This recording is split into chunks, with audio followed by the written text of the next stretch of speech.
भैया ने कुछ ऐसी बात कह दी थी कि मेरा मन बन गया। अब मैं यही सोच रही थी कि किसी तरह कोई बहाना बनाकर भैया को अपने पास बुला लूं, और एक दिन मुझे मौका भी मिल गया।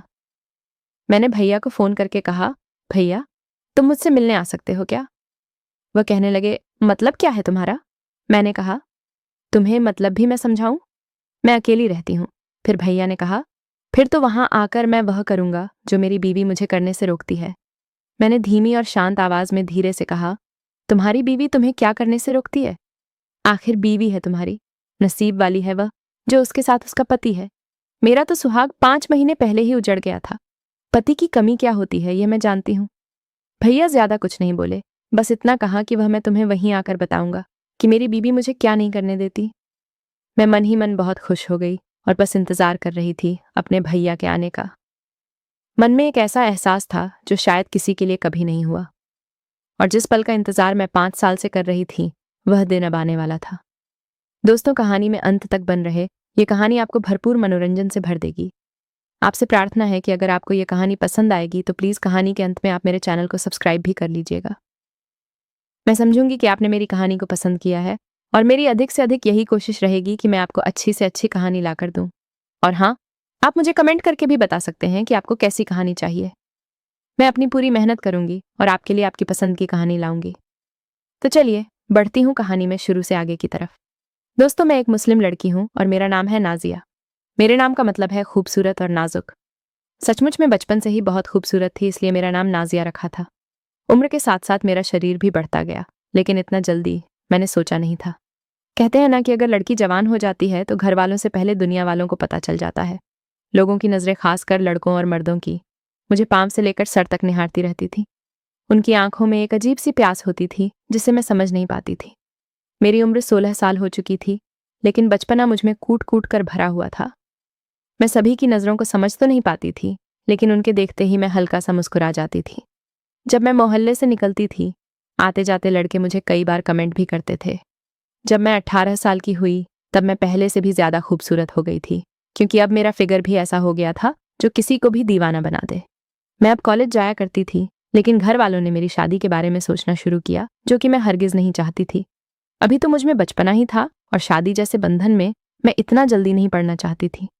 मेरे घर वाले मुझे मना तो नहीं सके, लेकिन एक ऐसा दिन भी आया जब मुझे खुद उनसे कहना पड़ा अपनी शादी के बारे में, और वह दिन मेरे कॉलेज जाने के 1 महीने बाद ही आ गया। दरअसल हुआ यूं कि एक लड़का जो मेरे घर के सामने सड़क पर आया और जोर जोर से कहने लगा, नाजिया, आई लव यू। मैं तुम्हारे बगैर जी नहीं सकता। तुम सिर्फ मेरी हो और किसी की नहीं हो सकती। उस समय मैं भी घर पर थी और मेरे मम्मी पापा भी। मैं ये सुनकर दंग रह गई। मैंने उस लड़के का चेहरा तो नहीं देखा, लेकिन उसकी आवाज़ साफ साफ सुन सकती थी। मैंने यह आवाज़ पहले कभी नहीं सुनी थी, और ना कोई ऐसा लड़का था जिसके साथ मेरा कोई रिश्ता हो। मेरा तो कोई दोस्त भी लड़का नहीं था। फिर ये आवाज़ किसकी थी? मेरे पापा ने मुझे गुस्से से कहा, नाजिया, ये लड़का कौन है, और इस तरह से सभी के सामने बोलकर हमारी इज्जत क्यों डुबो रहा है? मैंने कहा, पापा, ये किसी की मुझे बदनाम करने की साजिश है। मैंने तो ये आवाज़ भी पहले कभी नहीं सुनी। मेरे पापा सीधे उस लड़के के पास चले गए जहां से वह चिल्ला रहा था। मैं और मम्मी भी उनके पीछे पीछे चल दिए। जब वहां जाकर देखा तो कोई नहीं था। मेरी तो कुछ भी समझ नहीं आ रहा था। आखिर वह लड़का कौन था और क्यों ऐसा कुछ कहकर गया?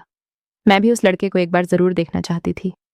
पापा गुस्से में थे। उन्होंने मुझे कहा, नाजिया, कल से तुम्हारा कॉलेज जाना बिल्कुल बंद। अब तुम कॉलेज नहीं जाओगी। अगर तुम्हें उस लड़के से शादी करनी है तो उसे सामने लाओ, हमसे बात करवाओ, हम तेरी शादी करवा देते हैं, लेकिन इस तरह से हम बर्दाश्त नहीं करेंगे। मैंने कहा, पापा, मैं इस लड़के को जानती तक नहीं हूं, और सचमुच मेरा कोई भी लड़का दोस्त तक नहीं है। फिर इस तरह के रिश्ते भला मेरे किसी लड़के से कैसे हो सकते हैं?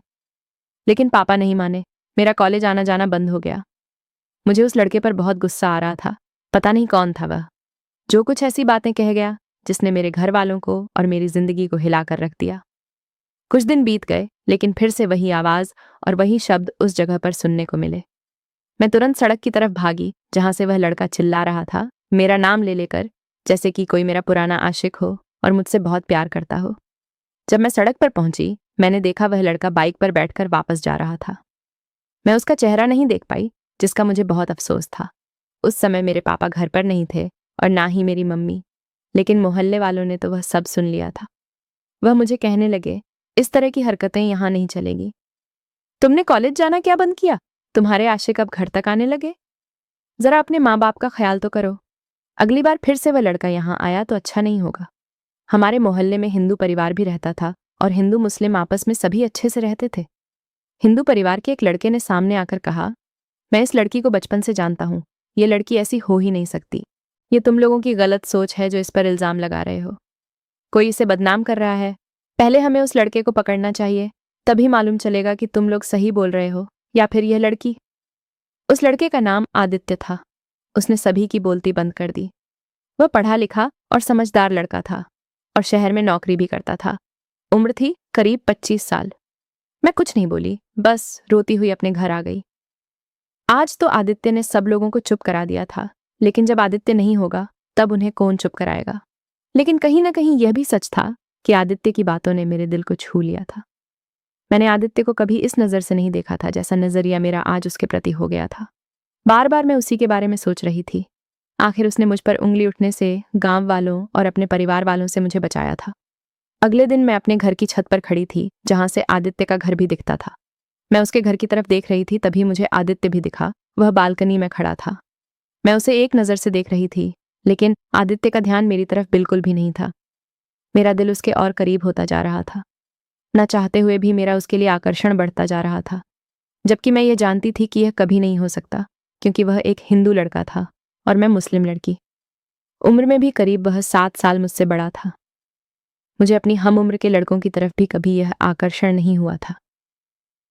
मैं अक्सर अपने घर की छत पर चली जाया करती थी ताकि आदित्य का दीदार हो सके। वह सुबह अपने ऑफिस चला जाता था और शाम को आ जाता। बस सुबह और शाम का समय ही मिलता था जब मैं उसे उसके घर की बालकनी में देख सकती थी। एक दिन मेरी और आदित्य की नजरें टकरा गईं। मैं काफी देर तक उसे देख रही थी, लेकिन आदित्य ने कुछ देर मुझे देखने के बाद अपनी नजरें फेर लीं।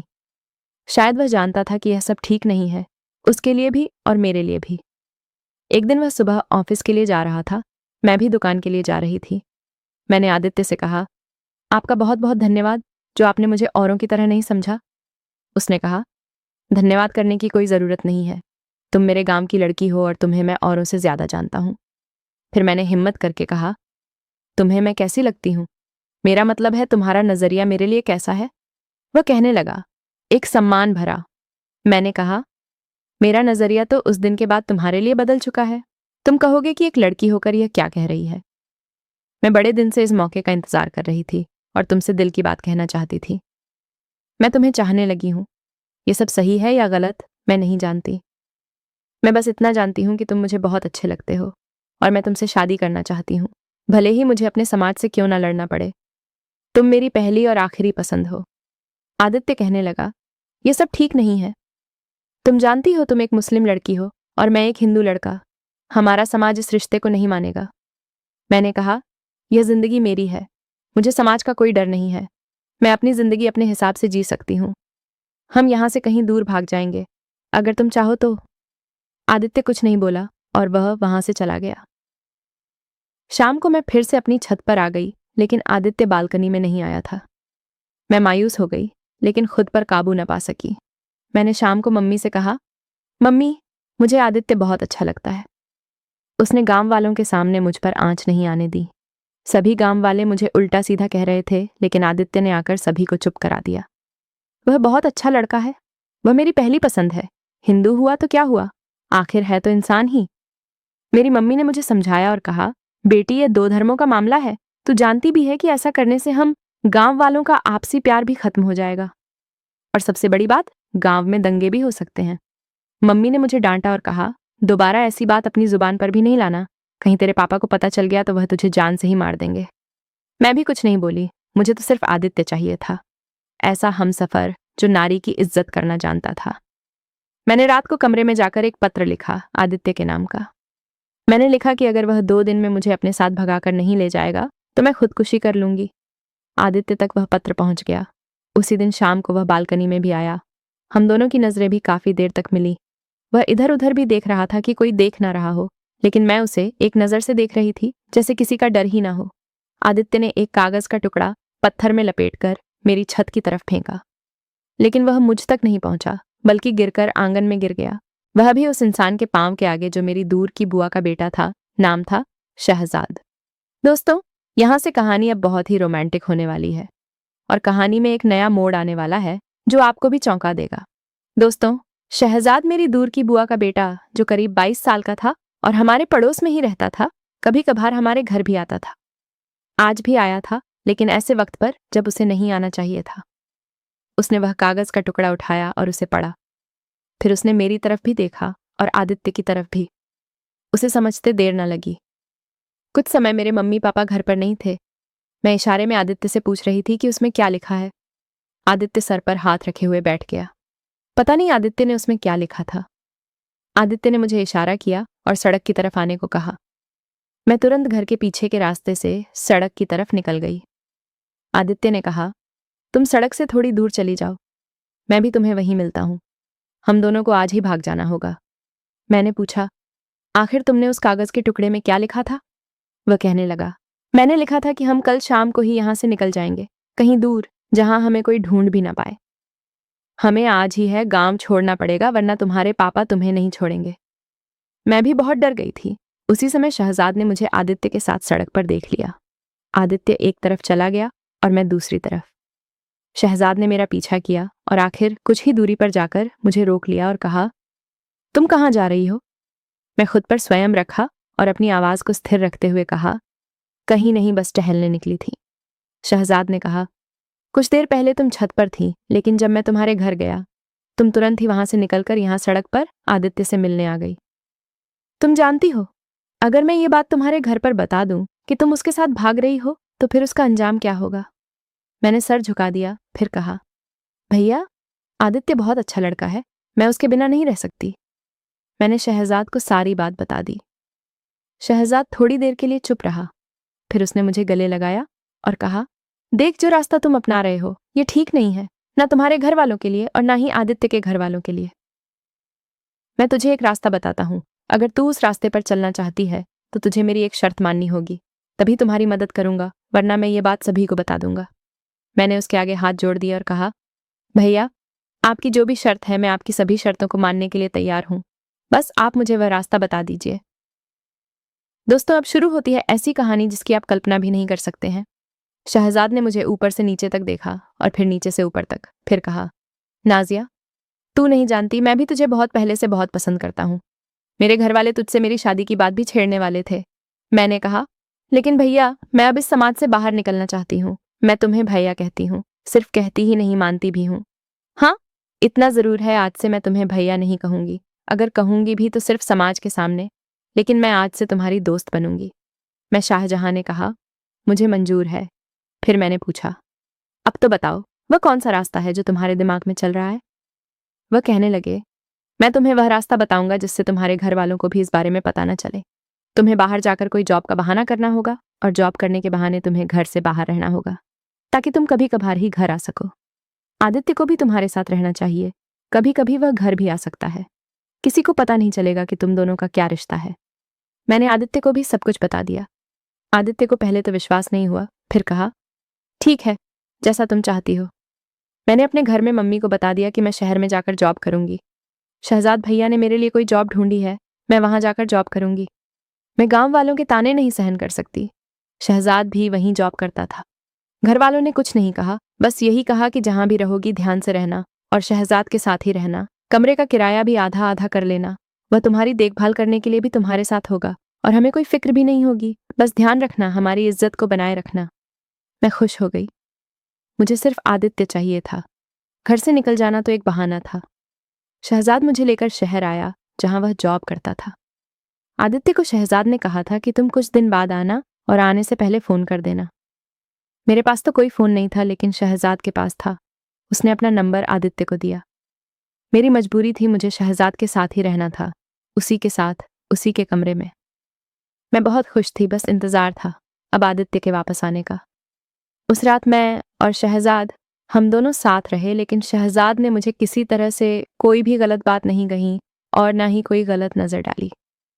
अगले दिन मैं तो दिन भर कमरे में ही थी। शहजाद अपनी ड्यूटी करने चला गया था। वह किसी बैंक में सिक्योरिटी गार्ड की नौकरी करता था। शाम को जब वह वापस आया, नशे में धुत था, कदम लड़खड़ा रहे थे। जब मैंने दरवाजा खोला, वह संभाल भी नहीं पाया और सीधा मुझ पर गिर गया। मैं भी खुद को संभाल नहीं पाई और मैं भी जमीन पर गिर गई। वह मेरे ऊपर था और मैं उसके भारी शरीर के नीचे दबी जा रही थी। मैंने उसे हटाने के लिए पूरी ताकत लगा दी, लेकिन मैं उसे जरा भी हिला नहीं पाई।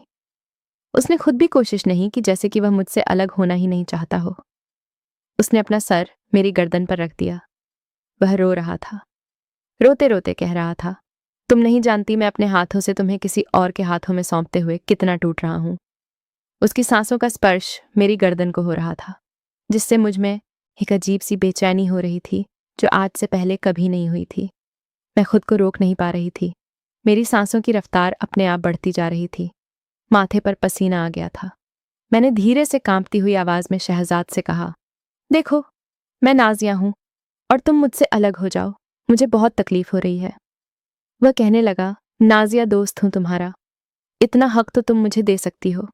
जब मैंने उसे बताया कि मैं उसके वजन के नीचे दबी जा रही हूं, तब वह मुझसे अलग हुआ। मैंने अपने कपड़ों को ठीक किया और उठकर दरवाजा बंद किया।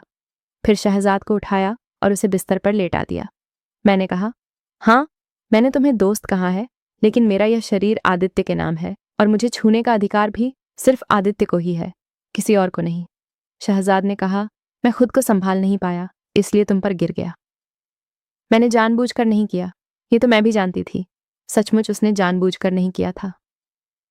खाना खाने के बाद मैं और शहजाद सो गए। मैं जमीन पर सोया करती थी और शहजाद बेड पर। काफी समय तक मैं सो नहीं पाई। बस शहजाद का मुझ पर गिरने के बाद मुझे जो महसूस हो रहा था, उसी के बारे में सोच रही थी। मेरे शरीर के कई हिस्सों पर शहजाद का पूरा दबाव पड़ा था। आधी रात तक मैं करवटें बदलती रही, तब जाकर नींद आई। अगली सुबह शहजाद मुझसे नजरें भी नहीं मिला पा रहा था, जैसे कि उसे याद हो कि पिछली रात क्या हुआ था। उसने नाश्ता किया और मैंने उसके लिए खाना पैक किया। वह अपनी ड्यूटी पर चला गया। नहाते समय मैं अब भी शहजाद की सांसों को अपनी गर्दन पर महसूस कर रही थी। वह एक अजीब सा एहसास था जो मुझे हुआ था। शाम को फिर से शहजाद शराब पीकर आया, लेकिन आज मैं उससे दूर दूर ही रही। कहीं फिर से जानबूझकर वह मुझ पर ना गिर जाए और फिर कहे कि सब नशे में हो गया। मैं शहजाद से बात करना चाहती थी कि उसने आदित्य से कोई बात की या उसने कोई फोन किया, लेकिन वह नशे की हालत में था। मैं उससे क्या बात करती? अगली सुबह मैंने शहजाद से पूछ लिया कि आदित्य ने फोन किया या नहीं। शहजाद ने ना में जवाब दिया। उसने कहा, उसके घर लैंडलाइन का फोन है, सुबह शाम वह कर नहीं सकता और दोपहर में वह अपनी ड्यूटी पर होता है। मैंने शहजाद से कहा, मेरे घर तो मेरी बात करवा दो। उसने कहा, मैं तुम्हारे घर तुम्हारी बात करवा देता हूँ, लेकिन उनसे कहना कि तुम्हें नौकरी मिल गई है और अगले महीने घर आ जाऊंगी। मैंने घर फोन किया, मम्मी से बात हुई और उन्हें उस नौकरी के बारे में बताया जो मैं करती ही नहीं थी। मम्मी से बात होने के बाद मैंने शहजाद से कहा, कम से कम आज शराब पीकर नहीं आना। मैं दिन भर अकेले बोर हो जाती हूँ और जब तुम शराब पीकर आते हो, ना तुमसे कोई बात होती है और ना तुम कोई बात करते हो। मुझे बड़ी घुटन सी महसूस हो रही है। न जाने आदित्य भी कब आएगा। कहीं ऐसा तो नहीं कि उसने अपना इरादा बदल दिया हो। मैं घर वालों को क्या जवाब दूंगी? अगर वह नहीं आया तो मैं सचमुच अपनी जान दे दूंगी। शहजाद ने मुझे दिलासा देते हुए कहा, वह आ जाएगा, तुम चिंता क्यों करती हो? तुम जैसी खूबसूरत लड़की भला कौन नहीं चाहेगा? वह जरूर आएगा। शाम को शहजाद बिना शराब पिए आया। मैं कमरे में एक तरफ कोने में बैठी थी। शहजाद ने कहा, क्या हुआ, इस तरह अकेले क्यों बैठी हो कॉर्नर में? मैंने कहा, आज खाना बनाने की ड्यूटी तुम्हारी है, मैं खाना नहीं बना सकती। वह समझ गया कि मुझे पीरियड्स आए हैं। उसने कहा, ठीक है, आज मैं खाना बनाऊंगा और तुम मेरे हाथों का बना खाना खाकर उंगलियां ही चाटती रह जाओगी। वह इस तरह से मेरी सेवा कर रहा था जैसे मैं उसके लिए सब कुछ हूं। 2 दिन बाद वह ड्यूटी पर भी नहीं गया। वह मुझे घुमाने के लिए बाहर ले गया। दोपहर का खाना हमने बाहर ही खाया। जब हम बाजार में जा रहे थे, उसने मेरा हाथ पकड़ लिया। मैंने उसकी तरफ देखा। उसने कहा, कम से कम हाथ पकड़ने का अधिकार तो दो। फिर मैं भी कुछ नहीं बोली। उसने कुछ शॉपिंग मेरे लिए भी की और कुछ अपने लिए भी।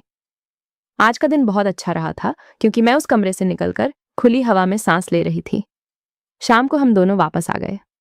दिन भर पैदल चलने की वजह से मुझ में काफी थकान हो गई थी और साथ ही ठंड भी महसूस हो रही थी क्योंकि अक्टूबर का महीना था और सुबह शाम की ठंड बढ़ गई थी। मैंने शहजाद से कहा, मैं बस आराम करना चाहती हूँ। शरीर में बहुत थकान महसूस हो रही है और ठंड भी लग रही है। उसने कहा, तुम चिंता मत करो, मैं तुम्हें अदरक वाली चाय बनाकर देता हूँ।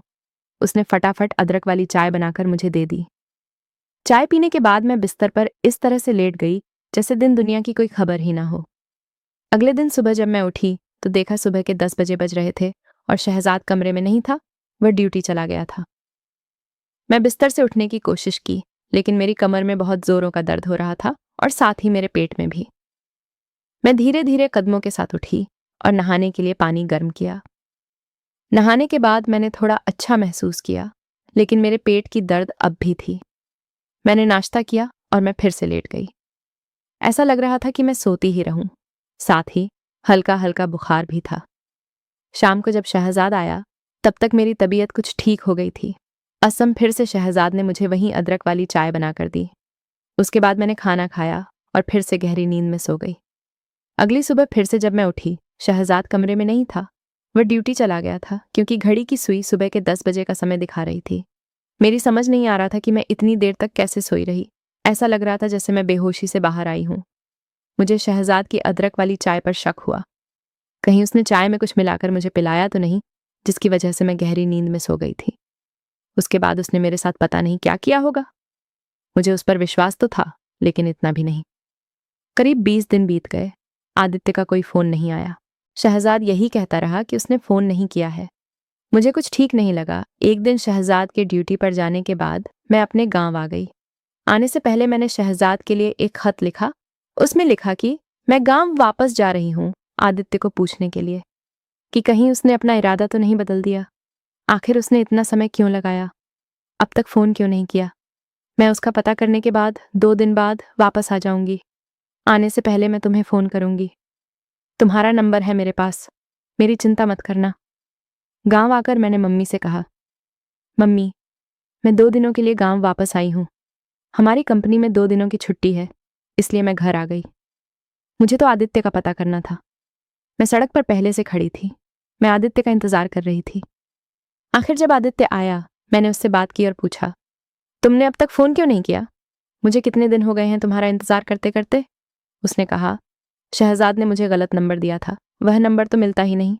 मुझे भी तुम्हारी बहुत चिंता हो रही थी। मुझे सारी बात समझते देर न लगी। मैं समझ गई थी कि शहजाद की यह कोई चाल थी। मैंने कहा, अब मैं वापस नहीं जाऊंगी। शहजाद मेरे घर वालों को बता देगा। हम कल शाम को ही यहां से भाग जाएंगे। आदित्य ने कहा, मैं अब भी कह रहा हूं, यह फैसला सोच समझ कर लेना। अभी भी कुछ नहीं बिगड़ा है। अगर तुम चाहो तो फैसला बदल सकती हो। मैंने गुस्से में कहा, अगर तुमने मेरी बात नहीं मानी तो मैं सचमुच अपनी जान दे दूंगी। आदित्य ने कहा, ठीक है, तुम्हारी जिंदगी से बढ़कर समाज की कड़वाहट नहीं है। मुझे शहजाद पर विश्वास नहीं करना चाहिए था। शहजाद ने मेरे साथ कुछ गलत किया था, यह अब मुझे यकीन होने लगा था।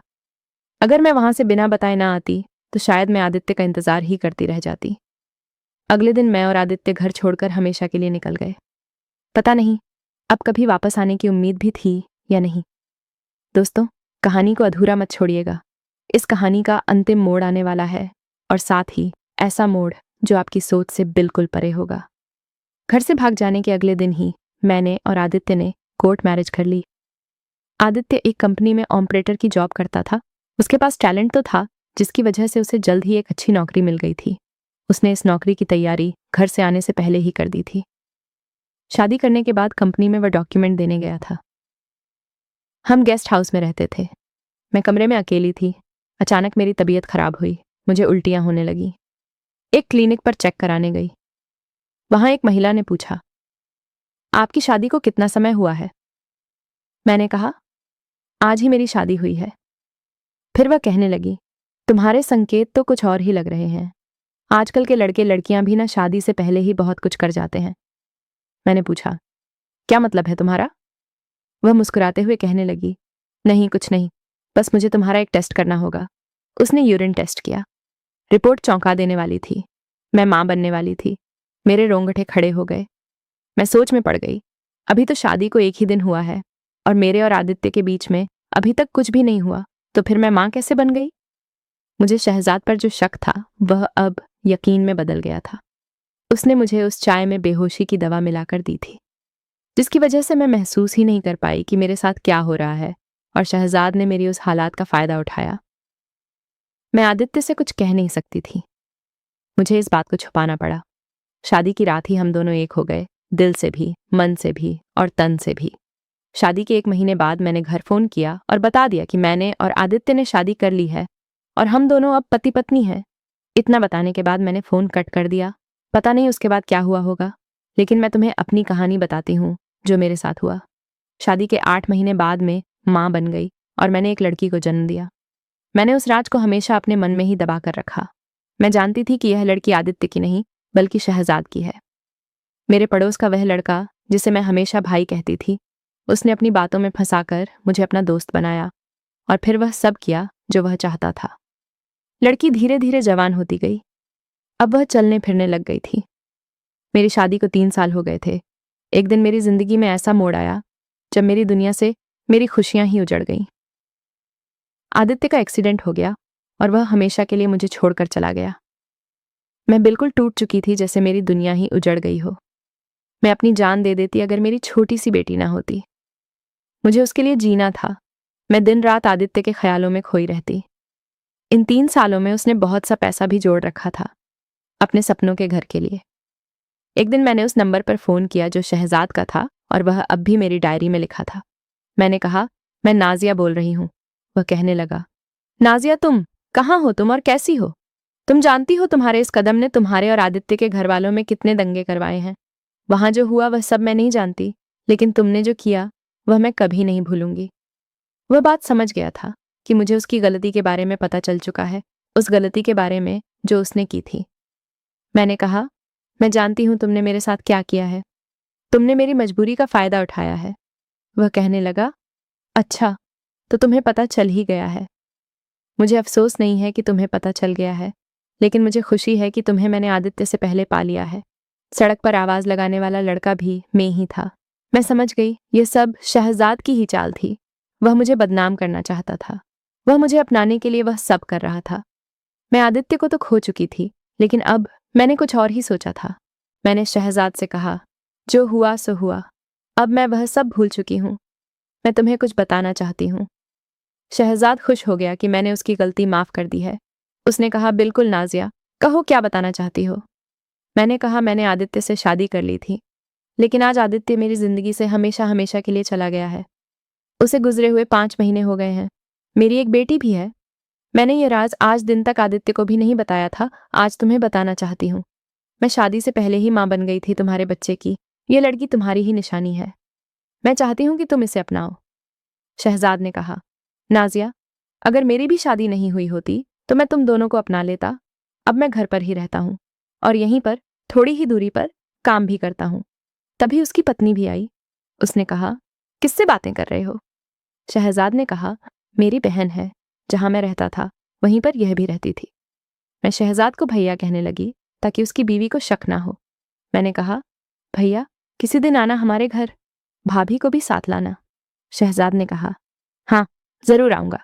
मुझे अपनी उस कंपनी में भी जाना है जहां मैं पहले काम करता था। थोड़ा हिसाब किताब करना है।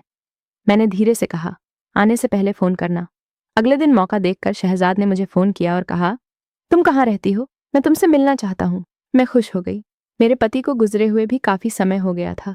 उनकी यादों को तो मैं भूल नहीं सकती थी, लेकिन फिर भी मैंने अपनी बेटी के सहारे जिंदगी में अब आगे बढ़ना सीख लिया था। मैंने शहजाद को अपना एड्रेस दे दिया था। शहजाद ने जल्दी बहाना बना दिया मेरे पास आने का। उसने आने से पहले मुझे फोन किया। मैं जिस पल का इंतजार कर रही थी वह पल आने वाला था। एक बार फिर से वह समय दोहराया जाने वाला था, लेकिन इस बार वह समय मेरी मर्जी से दोहराया जाना था।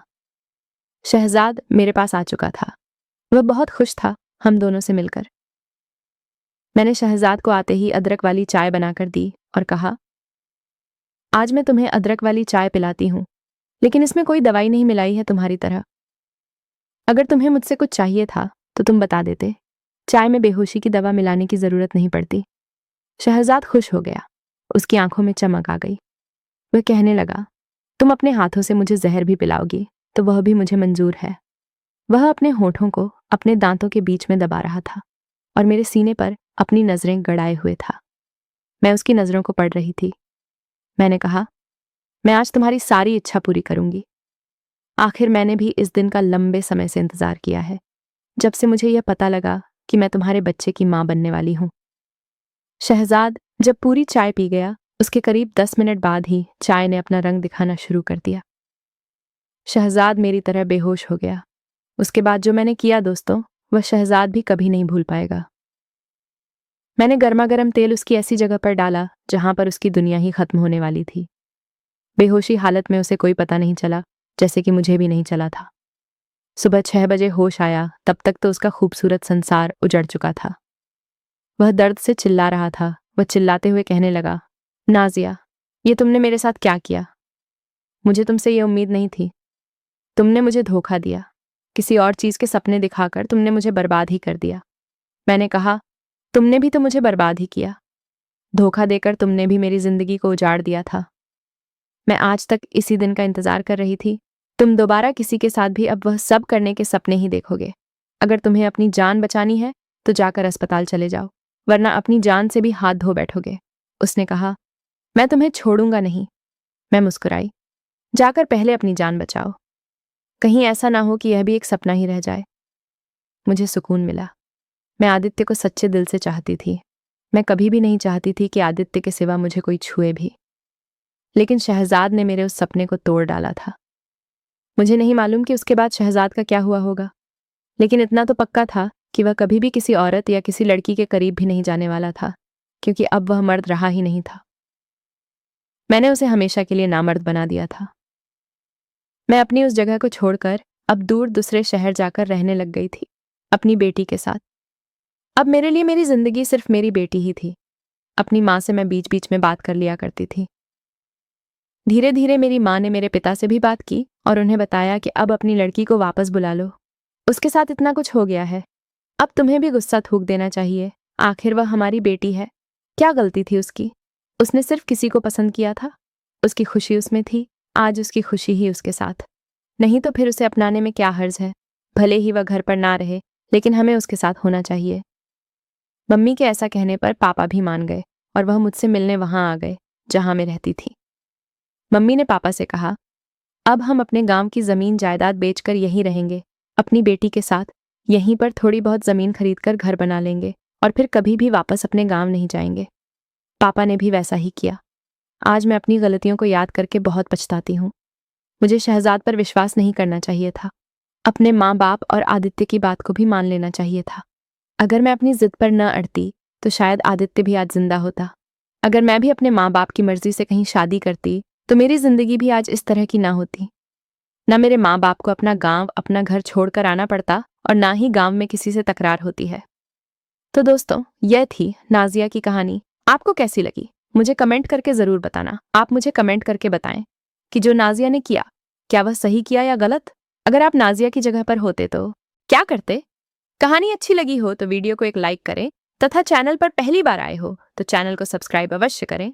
जल्द मिलती हूँ फिर से किसी और कहानी के साथ। तब तक के लिए नमस्कार।